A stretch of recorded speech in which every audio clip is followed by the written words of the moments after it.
നമസ്കാരം. സാക്ഷി T V വാർത്തയിലേക്ക് പ്രിയപ്പെട്ട പ്രേക്ഷകർക്ക് സ്വാഗതം. പ്രേക്ഷകർ ദൃശ്യത്തിൽ കാണുന്ന ഈ വീട് ഇളമാട് പഞ്ചായത്തിലെ തേവന്നൂർ വാർഡിൽ ചിന്നമ്മ റോഡ് വിള വീട് എന്ന വ്യക്തിയുടെയാണ്. കാലവർഷം എത്തിയതോടുകൂടി ഇന്നലെ ഉച്ചയ്ക്ക് അതിഭയങ്കരമായ കാറ്റ് വീശുകയും കാറ്റിൽ ഈ വീട് പൂർണ്ണമായി നശിക്കുകയും ചെയ്തു. എന്നാൽ ആളപായങ്ങൾ ഇല്ല. വീട് തകർന്നു വീഴുമ്പോൾ ചിന്നമ്മയുടെ മൂത്ത മകൾ ആ വീടിനകത്ത് തന്നെ ഉണ്ടായിരുന്നു. ഭാഗ്യവശാൽ അപകടം കൂടാതെ പുറത്തെടുക്കാൻ കഴിഞ്ഞു.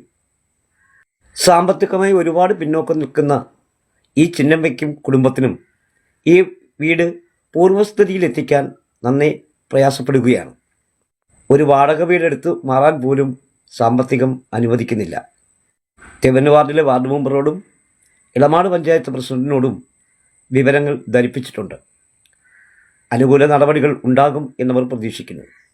ചിന്നമ്മയും മരുമകനും 2 മക്കളും അടങ്ങുന്നതാണ് ഈ കുടുംബം. രാത്രി പകല് 12 മണിക്ക് എൻ്റെ വീട് പൊളിഞ്ഞിരിക്കുന്നു. എൻ്റെ മൂത്ത മോൾ അതിനകത്തായിരുന്നു. എല്ലാവരും പിടിച്ചടക്കിയുള്ള ശ്വാസം പോലെല്ലാം അതിനകത്ത് നിന്നായിരുന്നു.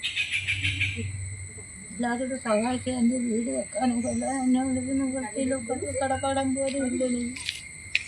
മെമ്പറും ആരും ഒന്നും ചെയ്ത് തരത്തില്ല. എന്നാലും മെമ്പർ വന്നിട്ട് ഒന്നും ചെയ്യാൻ പറ്റത്തില്ല. എന്നാൽ മെമ്പർ ഇങ്ങോട്ട് പോയിരുന്നു. എനിക്ക് വേറെ ഇറങ്ങിപ്പാൻ പോലും എല്ലാം പൊക്കാത്ത സ്ഥിതിയെ ഇപ്പോൾ എനിക്ക് വെള്ളത്തിനെ മൊത്തം ഇതിനകത്ത് വെള്ളമായിരുന്നു. വെള്ളം കോരി കളയൊക്കെയായിരുന്നു. ഇതിനകത്ത് പിള്ളേരെല്ലാവരും വീട്ടിലെ കിടന്നിറങ്ങുന്നത്. എല്ലാവരും സഹായിച്ചാൽ എനിക്കിപ്പോൾ ഈ വീട് കടക്കാതെ എനിക്ക് ഒക്കും. എല്ലാം എന്നോണ്ട് വേറെ നിവൃത്തിയില്ലാതെ വയ്ക്കാം. എനിക്ക് 10 പൈസ പോലും എടുക്കാനുള്ള ദേഷ്യം എനിക്കില്ല. ഈ കെട്ടുപ്രായ ഒരു മോളെ കൊണ്ടാണ് അതിനകത്ത് കഴിയുന്നത്. വേറെ ആരും സഹായിക്കാൻ ആളില്ല. എല്ലാവരോടും കൂടി ഒന്ന് സഹായിച്ചാൽ എനിക്കിപ്പോഴും കടക്കാടം പോലും നൂർത്തെടുക്കാൻ എന്നോണ്ട് ഒക്കും. ഇനി എനിക്ക് പോകാനൊരു വഴിയില്ല. 12 മണിയായപ്പോൾ ഇത് വീണ്. ഞാൻ തുണി കഴിയിട്ടേക്ക് വന്നപ്പോൾ നാത്തുവിനകത്തേക്കായിരുന്നു. അകത്ത് വന്നപ്പോഴത്തേക്ക് സൗണ്ട് കേട്ടപ്പോഴത്തേക്ക് മൊത്തത്തിൽ ഇടിഞ്ഞ് വന്നങ്ങ് വീണു. ഒന്നും ചെയ്യാൻ വയ്യാതായപ്പോൾ അവൾ അതിനകത്തായിപ്പോയി. പിന്നെ അവസാനം അവളെല്ലാം കൂടെ വലിച്ചൂരി എടുക്കുകയാണ് ചെയ്തത്. ഇത് ആദ്യമേ പൊളിഞ്ഞിരിക്കുകയാണ് ചെയ്തത്. പൊളിഞ്ഞിരിക്കുക ഒരു മനുഷ്യരും അത് തിരിഞ്ഞു പോലും നോക്കിയില്ല. ഇതിനകത്ത് അവർ വന്നിട്ട് പറഞ്ഞു കുഴപ്പമില്ല മെയിൻ്റനൻസിന് കുഴപ്പമില്ല എന്നവർ പറഞ്ഞിട്ട് പോയി. ആ പൊടി കൊച്ചുങ്ങളെ പുറത്ത് വീണ് ഒരു ദിവസം ആ കൊച്ചിൻ്റെ പുറത്ത് പട്ടിയിൽ വീണിട്ട് പോലും അവർ മൈൻഡ് ചെയ്തില്ല. ഇവരാരും തിരിഞ്ഞു നോക്കായിരുന്നു. ഇന്നലെ മെനിങ്ങാത്ത സംഭവത്തിൽ ഇന്നലെ 10 മണിക്കാണ് അവർ വന്നത്. എന്തൊരു ചെയ്യുമെന്ന് പറയാം. എങ്ങനെയാണ് ഇവരൊക്കെ കിടക്കാട് ഒപ്പിച്ച് കൊടുത്തേ പറ്റൂ. ഈ പൊടി കൊച്ചുങ്ങളെയും കൊണ്ട് ഇതിനകത്ത് ഇവരെങ്ങനെ കിടക്കും? ആ തള്ളയാണെങ്കിൽ ഇന്നലെ നനഞ്ഞൂറ്റി കരച്ചിലാണ് ഇവർ ഇന്ന്. എന്തോന്ന് ചെയ്യും നമ്മൾ? എങ്ങനെയെങ്കിലും ആരെങ്കിലും ഇത് വീട് വെച്ച് കൊടുത്തേ പറ്റൂ. അവർ 2 പൊടി കൊച്ചുങ്ങളെ വെള്ളത്തിൽ ഇട്ടാണ് കിടക്കുന്നത്. കണ്ടില്ലേ ഞാവൊക്കെ കയറി കണ്ടില്ലേ? എന്തൊരു ചെയ്യും നമ്മൾ? ആരെങ്കിലും ഒന്ന് സഹായിച്ചു കൊടുക്കും. നമുക്കിതേ പറയാൻ പറ്റൂ.